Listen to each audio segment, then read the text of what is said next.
Hechos.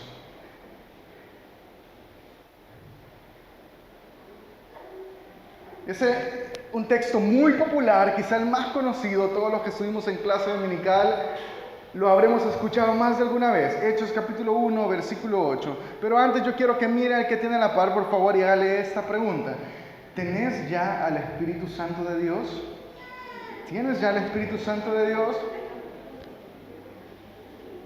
La palabra de Dios dice en Hechos capítulo 1, versículo 8. Pero recibiréis poder cuando haya venido sobre vosotros el Espíritu Santo de Dios, y me seréis testigos en Jerusalén, en Judea, en Samaria, hasta lo último de la tierra. Señor, te damos gracias, porque tú eres bueno y eres maravilloso. Te pedimos, Señor, que la palabra que vamos a recibir hoy llegue a lo más profundo de nuestro corazón, y que no quede como una simple palabra, sino que podamos nosotros ponerla en práctica en nuestra familia, en nuestra comunidad, en nuestra universidad, en nuestro trabajo. En el nombre de Jesús, en el poder de tu Santo Espíritu. Amén y amén. El Nuevo Testamento, queridos hermanos, presenta algunas narrativas fantásticas, sorprendentes. Y si de pronto ustedes pudieran acercarse conmigo a algunos escenarios maravillosos, me parece que tendríamos que coger en un listado tan difícil cuál sería el más fantástico. El Antiguo Testamento también presenta episodios maravillosos. Por ejemplo, vemos a un Elías orando para que fuego caiga en un altar. Vemos a un grupo de 3 muchachos que están siendo metidos en un caldero de fuego ardiente y que de pronto salen victoriosos. Vemos a un Daniel en medio de un foso de los leones. Pero el Nuevo Testamento no se queda atrás. El Nuevo Testamento nos presenta escenarios maravillosos, sorprendentes espacios en donde Jesús hace milagros de una manera extraordinaria, unos espacios en donde vemos al apóstol Pablo haciendo milagros también, Pedro haciendo milagros. Pero si hay un texto o un escenario maravilloso dentro del Nuevo Testamento, es el derramamiento del Espíritu Santo. Es sorprendente. Lucas, que es un evangelista muy detallado, es un redactor, un biógrafo muy enfocado en presentar detalles, habla de cómo sucedió todo esto. Entonces, el capítulo 1 de Hechos, Jesús ya ha resucitado. Se recuerdan que unos días antes Jesús murió y esto fue noticia nacional. Que Jesús haya muerto no significaba una noticia que de pronto solo unos 3 sabían, no. Jesús era un personaje muy famoso. Jesús era un personaje muy popular. Recordemos la cantidad de personas que seguían a Jesús. No eran 10, no eran 20, sino que eran miles de personas. En algunos momentos Jesús les da de comer y dice que Jesús da de comer a 5,000 personas, sin contar a los niños y a las mujeres. Ahora, las estadísticas históricamente nos presentan de que las mujeres siempre son más que los hombres en cualquier lugar. Y de que si hay 3 mujeres por cada hombre que hay en un lugar, hay 4 niños que representan a cada mujer. Entonces podemos hablar de que a Jesús lo seguían masas, 10,000, 12,000, 15,000 personas. Ahora, la muerte de Jesús había sido noticia nacional.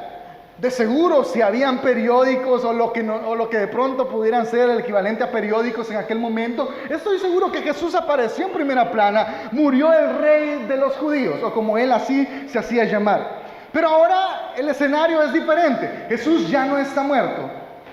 Jesús ha resucitado. ¿Se recuerdan que de pronto comienza a aparecerse algunos personajes, algunas personas? El reto de Jesús durante los próximos 40 días, porque el evangelista Lucas dice que luego de que Jesús resucita, pasó 40 días aquí en la tierra. Ahora, el gran desafío de Jesús era demostrar de que Él estaba vivo. No era una tarea tan sencilla, era una tarea bien difícil. Primero, en un conglomerado que no creía en la resurrección. Ahora usted y yo creemos en la resurrección. Quizá usted ha sido testigo de algún evento en donde alguna persona ha resucitado, pero en aquel momento en donde habían diferentes grupos religiosos políticos, como los esenios, por ejemplo, había una situación compleja de que su tradición religiosa no les permitía concebir la posibilidad de la resurrección. Ahora, Jesús ha resucitado y comienza a aparecerse a algunos. ¿Se recuerda que en algún momento se aparece a sus discípulos? Están sus discípulos reunidos en una cueva. ¿Sabe por qué estaban reunidos en una cueva? Porque tenían miedo. Diga conmigo, miedo. Lo que acaba de suceder es que acaban de matar a su maestro de una forma terrible. La forma en cómo mataron a Jesús era la forma en cómo asesinaban a los rebeldes, asesinaban a las personas malas, a los grandes criminales, y ahora Jesús ha sido clavado en una cruz. Entonces ellos tienen miedo de que les suceda y corran con la misma desfortuna que como su maestro. Ahora están ellos encerrados en una cueva, llenos de temor, cuando de repente, ¡pum!, se les aparece Jesús. Uno de sus discípulos no creía. Y no hay que ser tan duros con Tomás. Tomás, siempre lo hemos dicho como el incrédulo, ¿cierto? Pero seamos honestos, hermanos, ¿quién de ustedes y yo estando ahí no hubiese hecho las mismas preguntas que Tomás? Yo lo hubiera hecho. Señor, yo no creo que tú eras Jesús, yo no creo que tú eres. Enséñame, dame pruebas. Ahora Tomás está asombrado, está anonadado porque el hombre que acaba de morir ahora ha resucitado. Y Jesús no solo se aparece en esa escena, ya se ha aparecido entonces a unos que van camino a Emaús. ¿Se recuerdan? Van caminando hacia Emaús, van tristes, van desalentados porque su maestro acaba de morir y le preguntan, ¿qué sucede? ¿Por qué van tristes? Les dice este hombre que va a la par de ellos. ¿Acaso no te has dado cuenta de lo que está sucediendo en Jerusalén? Todo el mundo se ha dado cuenta de que hay mucha tristeza, menos tú. Era Jesús mismo el que iba platicando con ellos. ¿Se recuerdan que también se les aparece a Pedro, a Juan? Mientras Pedro había decidido volver al trabajo que quizá un día prometió dejar, ahora Pedro está pescando de nuevo y un hombre se les aparece de lejos. Ese fue el gran desafío de Jesús, demostrar que Él estaba vivo. Pero ahora el maestro aparece en una escena sorprendente en Hechos capítulo 1. Aparece en el monte de los olivos. Y este escenario que estamos a punto de ver es sorprendente. A mí me encantan los discursos. Me gusta mucho buscar en YouTube discursos. Me gusta escuchar a grandes oradores históricos, pero yo debo de ser honesto, nunca he escuchado un discurso tan esperanzador como el de Hechos capítulo 1, en el que Jesús está a punto de irse. Entonces el evangelista señala que Jesús, lleno del poder del Espíritu Santo, diga conmigo, lleno del poder del Espíritu Santo. Entonces Lucas dice que Jesús, lleno del poder del Espíritu Santo, se dirigió por última vez a un grupo mediano de personas y sus primeras palabras anteriormente fueron, vayan y hagan discípulos. ¿Se recuerdan? Esa fue la misión que Él nos encomendó, pero ahora parece que el maestro ha cambiado de opinión. Ahora parece ser que el maestro dice, no vayan todavía. No se animen a ir sin armas. ¿Quién de ustedes se va a ir a la guerra sin armas? Ni siquiera se les ocurra mover un dedo. Sus discípulos no comprenden lo que está sucediendo. Y de pronto hay gente que está desubicada en estos momentos tan esenciales del ministerio de Jesús, que comienza a hacer preguntas. Y uno de sus discípulos le dice, Señor, ¿será que hoy sí vas a restaurar el reino de Israel? ¿Será que hoy sí vas a levantarnos en armas? Y me imagino que Jesús, con mucha pacificidad, como siempre se caracterizó, le dijo, tranquilo, esto no es momento para pensar en esa situación. Y a continuación, hermanos y hermanas, damas y caballeros, chicos y chicas, estamos a punto de conocer la promesa más cautivadora de toda la narrativa bíblica. Ahora Jesús está a punto de irse, pero les da una promesa a todas las personas que están ahí. Luego las escrituras mencionan que no era un grupo pequeño, eran casi 500 personas las que estaban en ese lugar, y de pronto Hechos 1:8 aparece en escena. Pero recibirán poder cuando haya venido sobre vosotros el Espíritu Santo de Dios. Pregúntele de nuevo al que tiene la par, ¿ya recibiste el Espíritu Santo de Dios? Hágale la pregunta. La Biblia está llena de promesas de todo tipo, pero si de algo yo estoy seguro es que esta es la promesa más preciosa de toda la narrativa bíblica. Y recibirán poder cuando haya venido sobre vosotros el Espíritu Santo de Dios. Luego de esas palabras, el maestro vuelve a hacerlo de nuevo. El hombre que es capaz de romper todas las leyes naturales, el hombre que es capaz de romper todas las leyes físicas, desaparece y se despide de la mejor forma. De hecho, yo no me puedo imaginar una forma más extraordinaria que la que Jesús está a punto de hacer. En ese momento asciende hacia los cielos, más de 500 personas lo están viendo y deja una promesa. Entre ellas que va a volver, que va a regresar, y la otra es que no nos deja solos, sino que viene alguien que nos va a acompañar, llamado Espíritu Santo de Dios. Ahora, así termina Hechos capítulo 1. ¿Se acabó?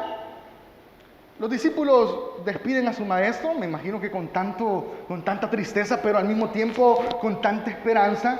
Y comienza Hechos número 2. Y Hechos número 2 inicia con una referencia bien interesante. Cuando llegó el día del Pentecostés. Diga conmigo Pentecostés. Es necesario comprender que entre Hechos capítulo 1 y Hechos capítulo 2 hay 10 días de por medio. 10 días. Ahora los discípulos ya no están en el Monte de los Olivos. Ahora los discípulos se encuentran en un escenario muy amplio, grandísimo, había muchísima gente, y en medio de esto están celebrando una fiesta de carácter religioso. ¿A cuánto les gustan las fiestas? No las fiestas patronales. Esas no, esperaría yo. En las fiestas hay comida, ¿cierto? A mí me gusta ir a fiestas a comer, debo de confesarlo.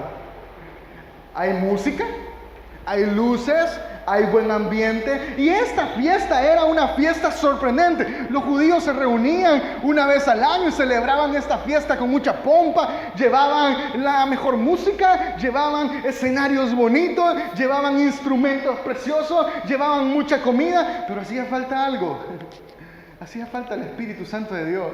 Celebraban el Pentecostés y no estaba el autor principal. Pero de pronto en medio de esta fiesta donde están todos los discípulos, comienzan a suceder algunas situaciones, algunos fenómenos naturales sorprendentes. Primero dice que de repente llegó del cielo un ruido como una violenta ráfaga de viento y llenó toda la casa donde estaban reunidos. Prestemos atención a lo que dice el pasaje bíblico. Dice que llenó toda la casa y se llenaron de temor. Logró captar la atención de todos y logró obtener miedo de parte de ellos. No sé si ustedes han experimentado algo similar, pero yo les voy a confesar algo. Cuando yo vine en el primer año que fui nombrado como pastor de la iglesia y me instalaron en la casa del pastor Carlos Núñez, la casa es una casa bastante grande. Y yo me recuerdo que a veces llegaba como a eso de las 11:30 de la noche y el sector por ahí es bien solo. Yo tenía que bajarme del carro, abrir el portón, meter el carro, y eso, queridos hermanos, yo desde que salía de la iglesia iba haciendo una oración: Señor, que no vayan a aparecer perros, Señor, que no me vayan a hacer nada. Yo iba con mucho miedo. Y ustedes sabrán que aquí en el Puerto de la Libertad el clima es de otro mundo. Acá no llueve tan seguido, pero cuando llueve, queridos hermanos, uno debe estar a cuentas con el Señor. Entonces yo no había experimentado las serias tormentas en el Puerto de la Libertad. Y yo recuerdo que muchas de esas veces que yo me tenía que quedar ahí en la casa y que yo llegaba y había completa soledad, yo solo llegaba, metía el carro y me iba a meter al cuarto. Y yo ahí me encomendaba al Señor, oraba y me intentaba dormir. Pero una de esas madrugadas cayó una tormenta, se fueron las luces, yo estaba desesperado por el calor, la tormenta, las luces, y un tacuacín que salió de ahí de la nada y que me sacó unos brincos, hermano. Yo tenía mucho miedo. Yo le llamé a mis papás, yo les dije: papá, miren, quizás me voy a vivir con ustedes o algo por el estilo, pero tengo mucho miedo, está lloviendo exageradamente. ¿Se puede imaginar si causó una lluvia de ese tipo un miedo en mí? Dice que había mucha gente, pero el miedo se fue muy grande porque la lluvia, la ráfaga de viento, todo lo que estaba sucediendo, el ruido eran extremos que causó mucho temor. Pero eso no fue lo único que sucedió. Dice que se les aparecieron unas lenguas como de fuego que se repartieron y posaron sobre cada uno de ellos. Esta imagen es fantástica, porque de pronto ustedes pueden imaginarse, están tan reunidos como nosotros hoy acá y comienzan a caer del cielo llamitas de fuego sobre sus cabezas. Eso es maravilloso. De pronto, la figura del fuego es necesario comprenderla en este sentido. Hace un tiempo yo conocí a una persona que hace anillos y yo pensaba que hacer anillos era una tarea fácil, pero no, me explicó todo el proceso. De hecho, cuando uno termina viendo este material, uno dice: uy, qué brilloso, qué bonito el oro, pero no es así. El oro es una piedra toda fea, el oro es una piedra toda espesa, que si de pronto nosotros no somos conocedores, la agarramos para limpiar ropa, ¿cierto? Que es muy fea el oro, no tiene este brillo. Para que el oro llegue a tener un brillo y llegue a tener una consistencia tal cual como la que podemos observar hoy, tiene que pasar por procesos de fuego. Diga conmigo: fuego.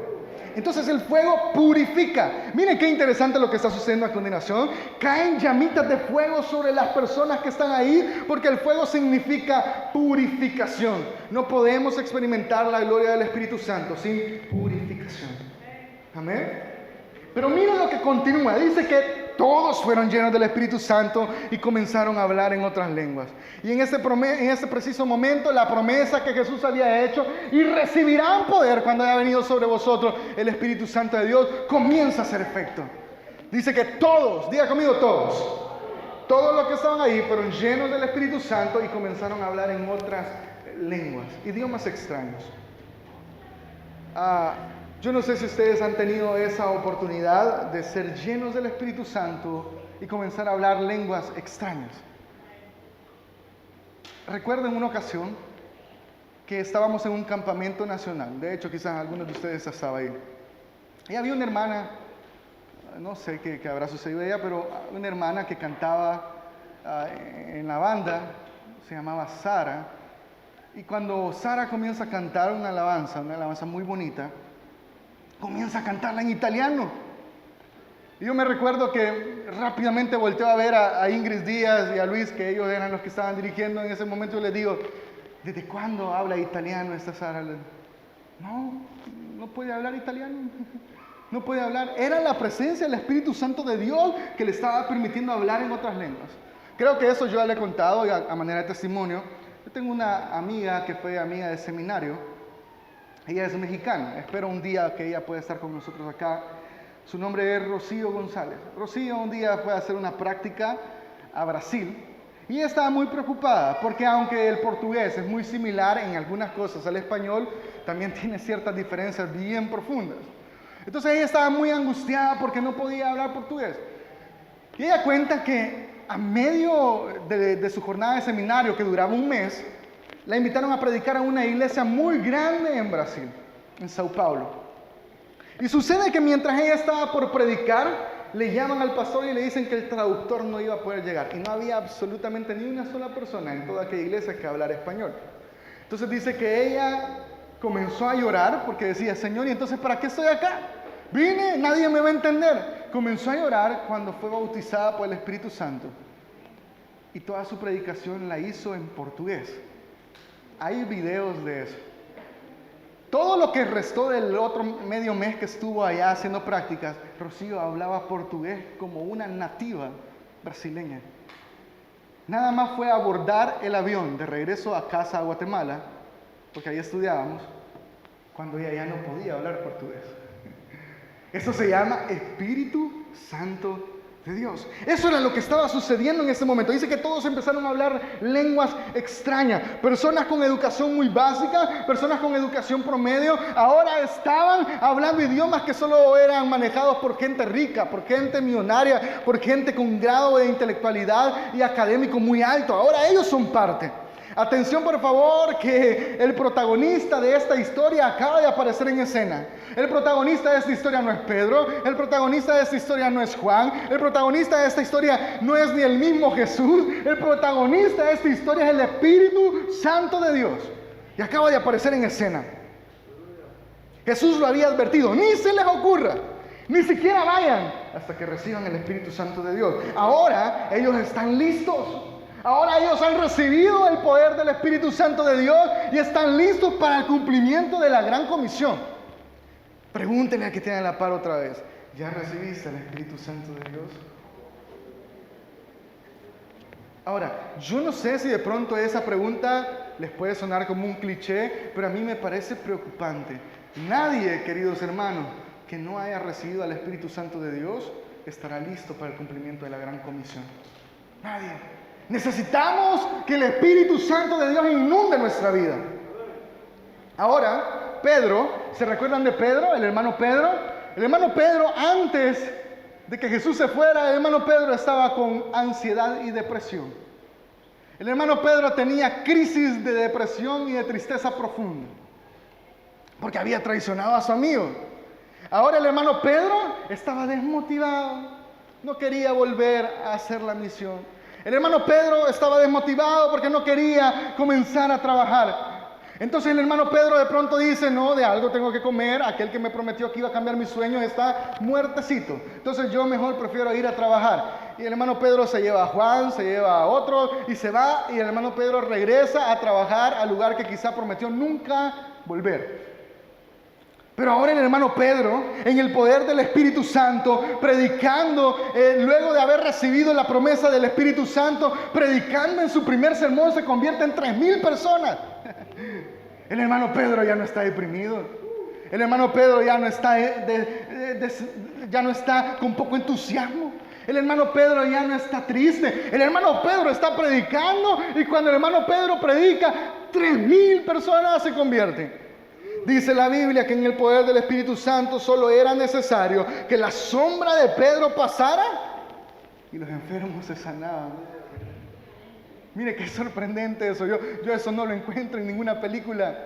Solo era la sombra de Pedro la necesaria para que los enfermos se sanaran.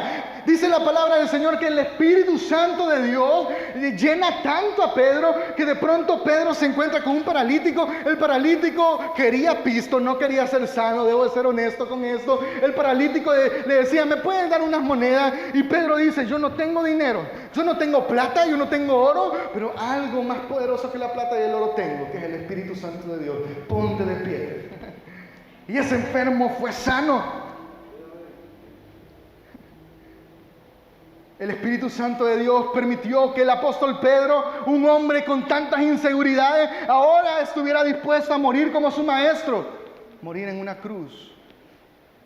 Solo el poder del Espíritu Santo permitió que Esteban, ¿se recuerdan Esteban? Solo el poder del Espíritu Santo permitió que Esteban lograra soportar tantas torturas. Yo no sé cuánto usted está dispuesto a seguir por el amor de Cristo. Ayer, mientras estábamos en un evento con jóvenes, habían más de 300 jóvenes y entonces estaban cantando, he decidido seguir a Cristo, he decidido seguir a Cristo. Y de pronto yo les digo, es que es muy fácil cantar, he decidido seguir a Cristo, hasta que no tienes que decidir si seguir a Cristo o no.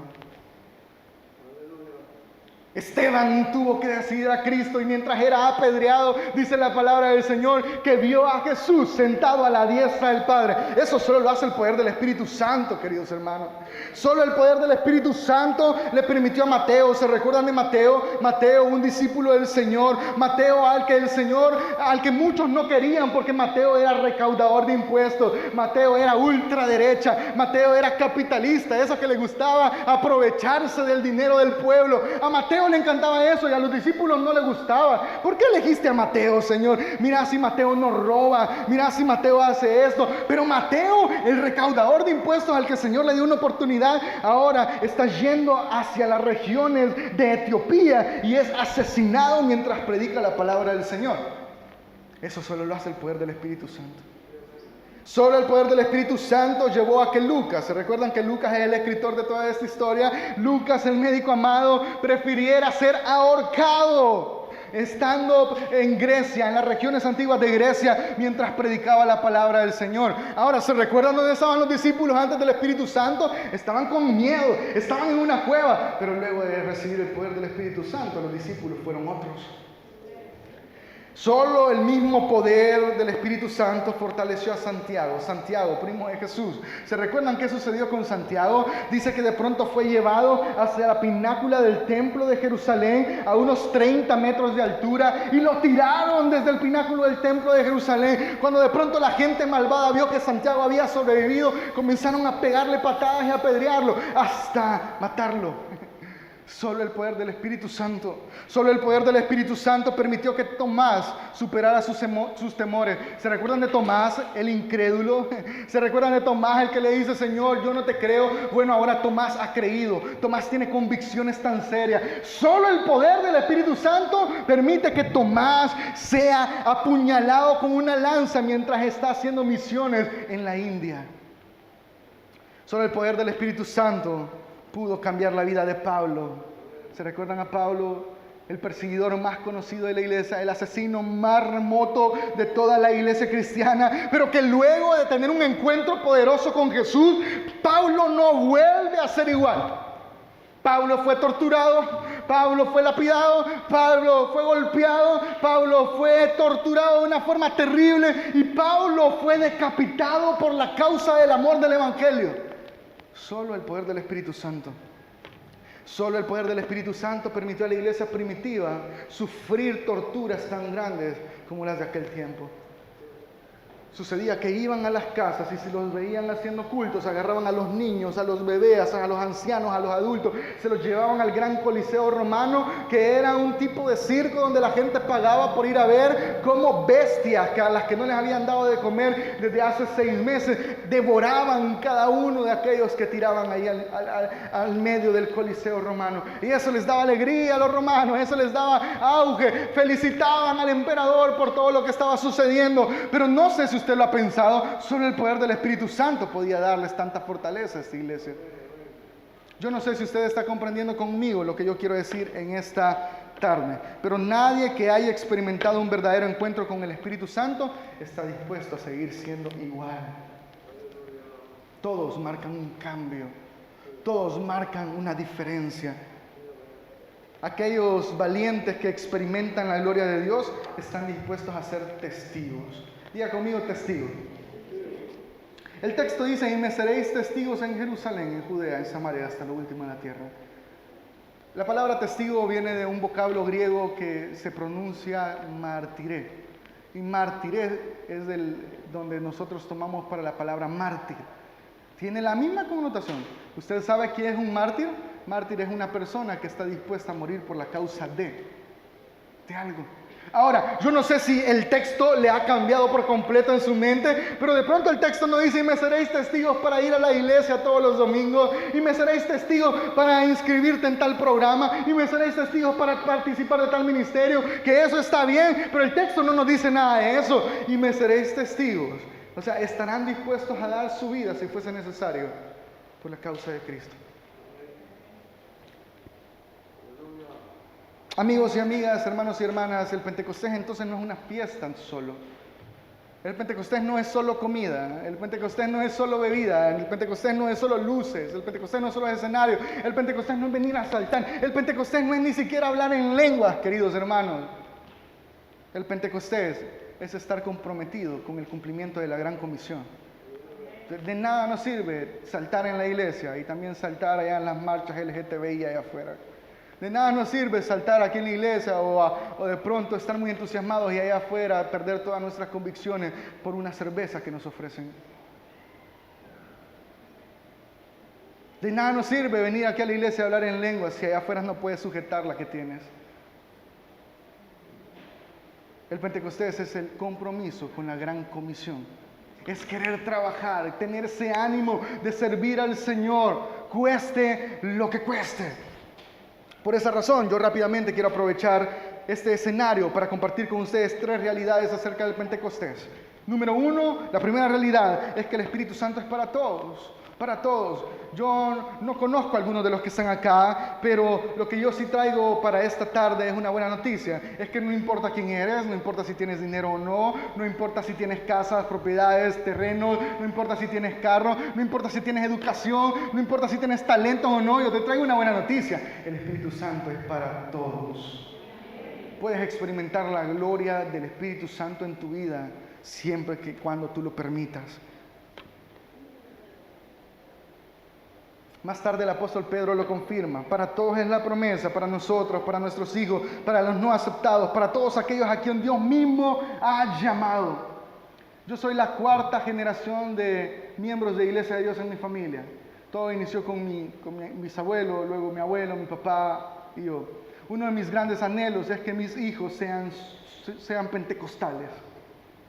Que mis hijos conozcan la gloria de Dios. A mí nadie me ha contado que Dios hace milagros. Yo lo he visto. A mí nadie me ha contado y yo no he leído solo que Dios resucita. Yo lo he visto. A mí nadie me ha contado de que de pronto Dios puede sanar a un cojo. Yo lo he visto. Pero mi deseo más grande es que mis hijos vean a ese. Hoy en día hay adolescentes que usted les pregunta, ¿crees en la resurrección? No, yo no creo en la resurrección. Les preguntas a adolescentes, ¿crees en el Espíritu Santo? No, yo no creo en el Espíritu Santo.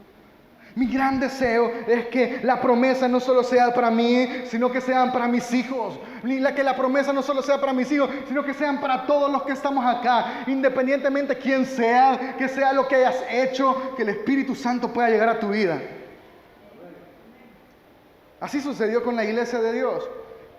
Hace más de 130 años, 1886, en las montañas de Cooker Creek, un anciano pastor llamado Richard Spurling hace un llamado en una reunión tal como esta y dice: ¿habrá en ese lugar alguien que esté dispuesto a seguir una vida de santidad, una vida en el Espíritu Santo, una vida que honre al Señor? Y solo se levantaron 9 personas. De esas 9 personas, 5 eran mujeres. 130 años después somos 8 millones de personas en el mundo. Eso solo lo hace el Espíritu Santo de Dios. Eso lo hace el Espíritu Santo de Dios. Es que, queridos y queridas hermanas, el Espíritu Santo es para todos. Para todos. Por eso esta tarde tú puedes experimentar el Espíritu Santo de Dios. Realidad número 2 es que el Espíritu Santo nos santifica. Lo que voy a decir ahora es un poco incómodo, pero es la verdad. Y creo que el atributo divino más desconocido en medio de nuestra generación es la santidad de Dios. Todos sabemos que Dios es amor, ¿cierto? La Biblia dice que Dios es amor. Pero en la Biblia, cuando quiere hacer un énfasis, menciona por lo menos 3 veces una palabra para hacer un énfasis serio. Y la Biblia no dice que Dios es amor, amor y amor. Aunque nosotros sabemos que Dios es amor, la Biblia no hace un énfasis en eso. Nosotros sabemos que Dios es justo. Pero la Biblia no hace un énfasis de la justicia de Dios. Aunque sabemos que Él es justo, la Biblia no dice que Dios es justo, justo, justo. El único atributo divino que es mencionado con continuidad 3 veces para enfatizar a Dios es la santidad de Dios. Dice que Dios es santo, santo, santo. La palabra santo literalmente viene de un vocablo en hebreo que se puede pronunciar como berit, y berit es separado, separado. Santidad entonces, o sea, la santidad de Dios es la distancia que lo separa entre Dios creador y su creación. La declaración de fe de la Iglesia de Dios dice que la santidad, consideramos la santidad como una norma de vida de Dios para su pueblo. Es decir, de que la santidad es tan importante. Más adelante en la misma declaración de fe dice que la santidad o la limpieza del corazón es necesaria para un bautismo en el Espíritu Santo. No está de más decir que la santidad es importante. Yo no sé quién se inventó, queridos hermanos, de que santo solo es Dios, pero esa es una gran mentira. La Biblia dice: sin santidad nadie verá al Señor. Entonces ya no podemos justificarnos en estas situaciones. Todos deberíamos de ir al camino de la santidad. No, pastor, es que perfecto solo es Dios. Tendrías que ir en el camino hacia la perfección, en el camino hacia la santidad. Porque ese es el gran desafío que nosotros tenemos. Pero tal vez el problema más crítico en este tiempo, en el mundo en el que vivimos, es que creemos que podemos jugar con el pecado sin temor a salir herido. A ser parte de las tendencias sin riesgo a contaminarnos. A vender nuestros principios, a hacer cuestiones sin miedo a lo que va a pensar el Señor de nosotros. Y es allí, al medio del pecado, donde de pronto nos creemos capaces de coquetear un poco, de ver de reojo al pecado, de estirar los límites, y hasta a veces tratamos de justificarlo. No, pastor, si yo soy suficientemente inteligente como para no caer en eso. No, pastor, es que yo soy suficientemente maduro como para no caer en eso. No, pastor, es que yo sé controlarme. Ese yo sé controlarme es lo que siempre dicen los borrachos, ¿cierto? Yo sé controlarme, y terminan borrachos siempre. Y a veces somos parecidos a ellos. Tratamos de justificarnos para que no nos afecte y pensar que lo podemos controlar. Y es ahí en medio del pecado cuando nuestra generación no se priva de nada. Y eso es en extremo peligroso. No nos privamos de nada. Vemos lo que queremos, hacemos lo que queremos, decimos lo que queremos, y eso es muy peligroso. Vemos las mismas series de Netflix que todo el mundo ve. Consumimos los mismos youtubers que todo el mundo consume. Escuchamos la misma música que todo el mundo escucha. Hablamos de la misma manera que todo el mundo habla. Vemos las mismas cosas que todo el mundo ve. Leemos lo mismo que todo el mundo lee. Y es ahí donde comenzamos a coquetear. Y comenzamos a ver de reojo al pecado. Y nos da lo mismo de pronto ver algunas series en Netflix, porque ahora Netflix es una plataforma muy popular. Y nos da lo mismo ver Élite, You, Juego de Tronos y cualquier cantidad de series con alto contenido sexual. Y nos da lo mismo de pronto, y eso no solo es para los chicos, porque la plataforma de YouTube ahora está más visitada por personas por mayores de 40 años. Los adolescentes y los jóvenes ya no usamos YouTube. Ya todos hemos migrado a Spotify o cualquier otra plataforma. Pero a mí me causa mucha intriga de que de pronto sigamos a personas que no debemos de seguir. Yo creo que les he hablado en algún momento de que yo era fanático, era fan de un youtuber que hace viajes, que anda por el mundo, y que me encantaba. Yo le reaccionaba a todo. Hasta que un día yo lo vi vestido de drag queen en su Instagram. Drag queen es como una especie de transexual. Y que darme cuenta de que es uno de los máximos promotores de la comunidad LGTBI en Latinoamérica. Ese día que yo me di cuenta de eso, salud, suscripción, salud, cualquier cuestión que yo puedo actuar contra él. Pero a veces esas cuestiones nos están contaminando. Escuchamos la misma música que todo el mundo escucha. Nos da lo mismo de pronto que en nuestro celular, en nuestra lista de Spotify, haya música de Romeo Santos, haya música de Cristian Nodal, haya música de pronto de Bad Bunny, y a la misma vez tener música de Marcos Witt y Danilo Montero. Eso se llama hipocresía. Nos da lo mismo de pronto ver cualquier cantidad de películas. ¿Se recuerdan cuando salió esta famosa película con alto contenido sexual llamado 50 Sombras de Grey? Yo miraba que muchos cristianos andaban diciendo, no, yo la vi solo para ver de qué se trataba. Te da lo mismo ver 50 Sombras de Grey y en la tarde poner La Pasión de Cristo. Y nos da lo mismo de pronto vestirnos como todo el mundo se viste, hablar como todo el mundo habla, seguimos las mismas páginas de Instagram, seguimos a los mismos influencers, compartimos ideología sin pensar en nuestras convicciones. Un día estamos promocionando el aborto y al día siguiente estamos levantando las manos en la iglesia. Un día estamos promocionando un feminismo radical y al día siguiente de pronto estamos adorando en la iglesia. El 8 de marzo que se conmemora la lucha por los derechos de la mujer, no me pareció sorpresa de todos los disturbios que hay alrededor del mundo. Eso sucede todos los años y de hecho los gobiernos ahora ya ni siquiera hacen algo, sino que ellos ya tienen un presupuesto apartado para reconstruir todo lo que destruyen. Pero lo que sí me pareció complicado es ver algunas publicaciones de chicas y mujeres cristianas en las redes. Y de pronto ver a chicas y mujeres cristianas publicando frases como nosotros somos las nietas de las brujas que ustedes quemaron. Cambiamos nuestras convicciones sin siquiera pensar en qué es lo que nosotros realmente creemos. Compartimos ideologías totalmente contrarias y nos olvidamos que somos diferentes. Amén. Nos olvidamos por completo que somos luz, que somos sal en medio de un mundo insípido. Y nos olvidamos por completo que somos templo y morada del Espíritu Santo. Yo les traigo una noticia en esta tarde. El Espíritu Santo no comparte su gloria con nadie. Con nadie.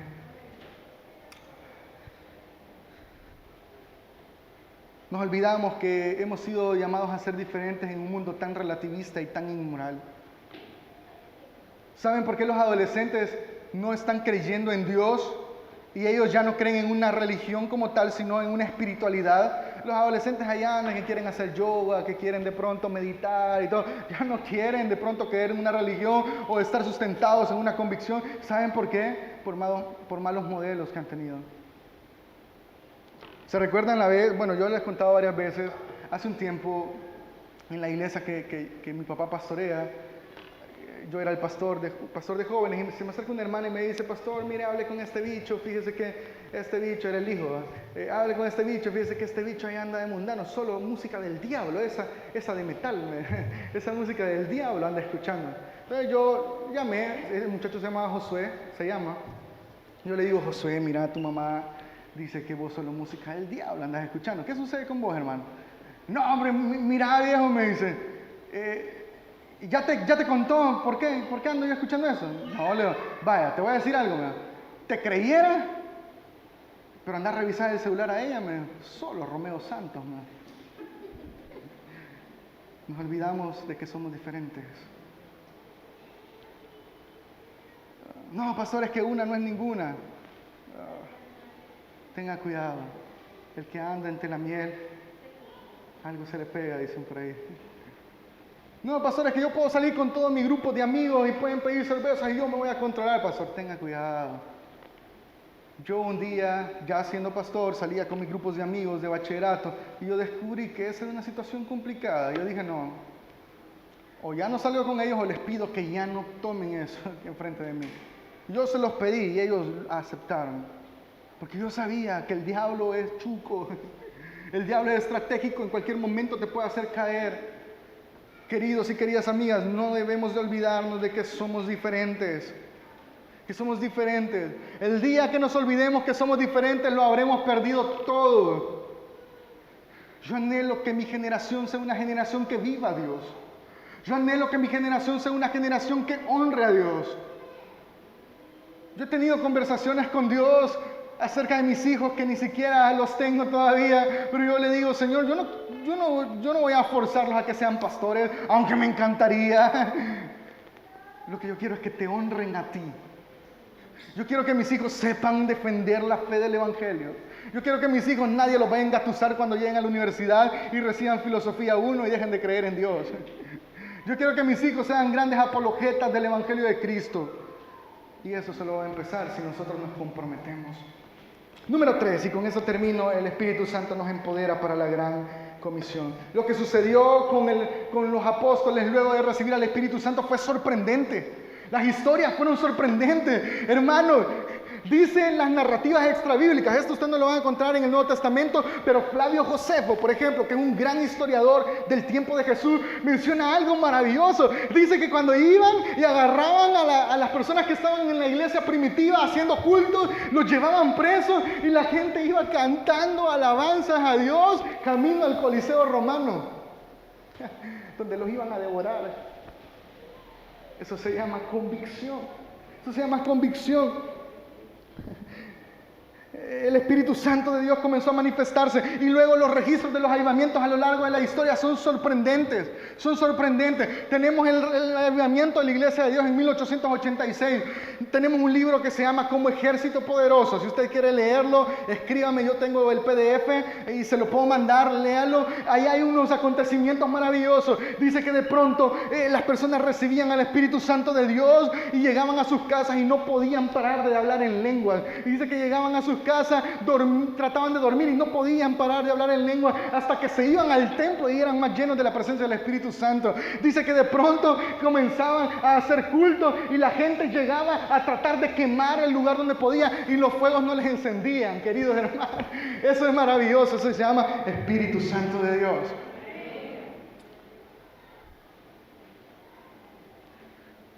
Y yo sé que muchos de nosotros hemos experimentado la gloria de Dios, pero también sé que a muchos se les ha apagado el fuego. El Espíritu Santo es el mismo. La gloria de Dios es la misma de hace 30 años. Yo he escuchado historias sorprendentes de esta iglesia. Yo les traigo una buena noticia. El Espíritu Santo sigue siendo el mismo. Pero ¿será que aquellos que las cuentan tienen un corazón apagado? ¿Será que aquellos que las vivieron ahora se están ahogando en la desesperación? Actualmente la iglesia sigue sufriendo grandes estragos tras el confinamiento en el que nos metieron hace 2 años, ¿se recuerdan? Hace 2 años, justamente hoy, creo, nos estaban metiendo al confinamiento. Y todos dijimos, 15 días pasan rápido. Ustedes ya se saben el final de la historia. Y en septiembre del año 2020, la segunda semana, el presidente dijo, las iglesias pueden aperturar. Cuando las iglesias iban a aperturar, yo me emocioné. Y yo me recuerdo que hasta publicaba insensatamente. Y yo decía, vamos a regresar con más fuerza, les ponía. Y vamos a volver a los templos. Mi gran sorpresa fue que el día que aperturamos, solo habíamos como 12 personas máximo. Creo que como 8 personas. Los próximos meses para mí fueron exagerados. Le doy gracias a Dios que si no me dio diabetes emocional, fue por la misericordia de Dios. Y hablo en serio. Hasta tomamos una estrategia con los servidores. Yo les dije, hermanos, mejor pongan las sillas por cada hermano que va viniendo, porque así siento que el templo se llenó. Les dije. Porque cuando yo miraba el montón de sillas vacías, yo decía, Señor, ¿qué estará pasando? Y entonces, las próximas semanas confirmaron algunas de las teorías que muchos pastores tenían prescritas.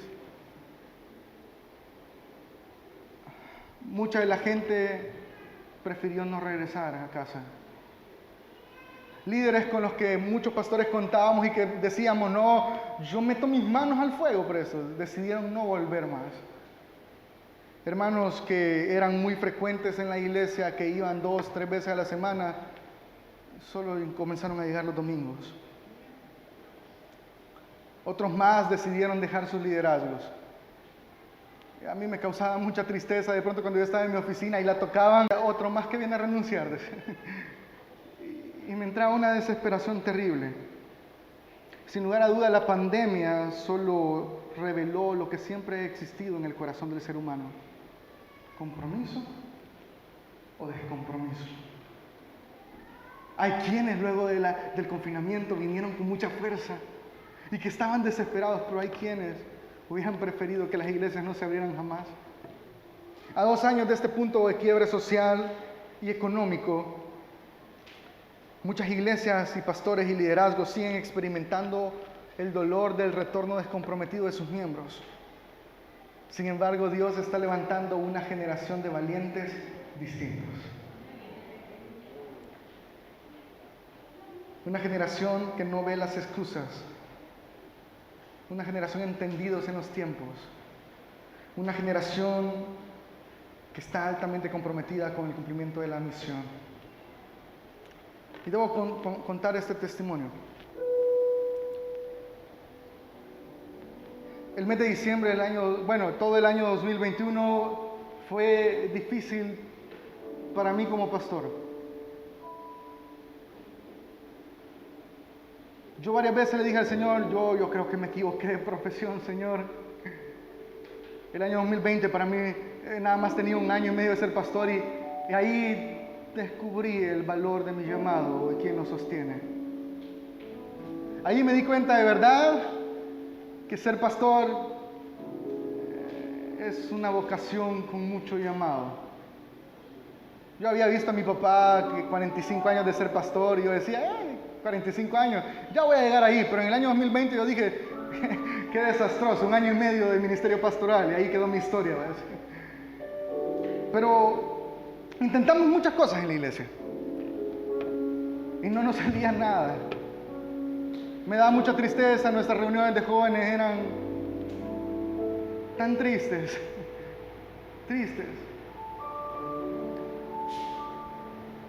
Pero el 17 de diciembre del año 2021 yo estaba sin poder dormir en casa. Estaba desesperado. Daba vueltas por un lado y vueltas para otro lado y me salí porque quería llorar y yo no quería que mi esposa se diera cuenta de la situación emocional que yo estaba viviendo en ese momento. Y yo salí y yo le dije, Señor, ¿qué está pasando? No sale nada. Y si no sale nada, yo creo que ya entendí que es culpa del pastor. Dije. Hay que cambiar pastor, Señor. Dije. Hay que cambiar pastor. Y yo me recuerdo que encendí mi computadora y empecé a redactar una carta de cambio pastoral. Querido pastor Esaú, espero que se encuentre muy bien. Y quería comentarle mi situación. No salía nada. Pero en ese momento el Espíritu Santo de Dios me llenó y me dio una indicación y me dijo, el mes de enero lo iniciamos orando.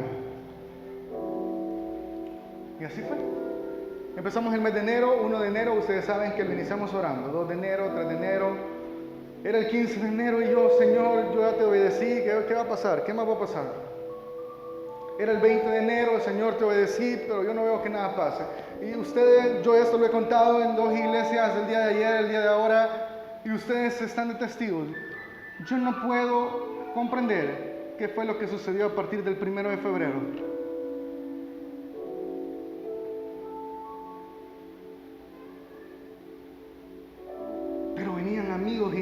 los invitábamos a la iglesia.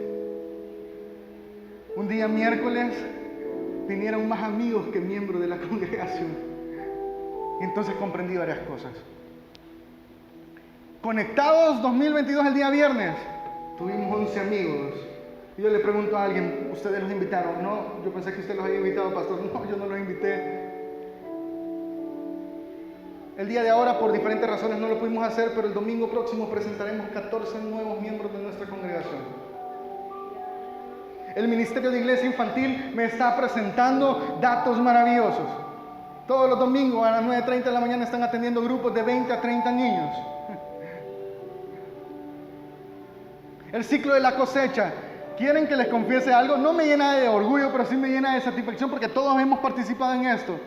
Fuimos la segunda iglesia del territorio central, que tiene 137 iglesias con más convertidos en el ciclo de la cosecha. El distrito de la Libertad fue el distrito con más convertidos de todos los 16 distritos en el territorio central. Y el 60% eran de Vino Nuevo. Entonces comprendí de que algo está pasando en Vino Nuevo. Hoy por la mañana, mientras hablaba con el pastor Tito Escalante, tuve la oportunidad de predicar en su iglesia. Yo le digo, pastor, es el tiempo en el que siento que debemos de tomar decisiones y si no las tomamos nos vamos a estancar.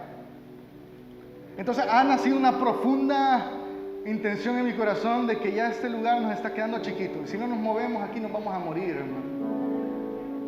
Y yo no sé quiénes sienten ese profundo compromiso con el Señor.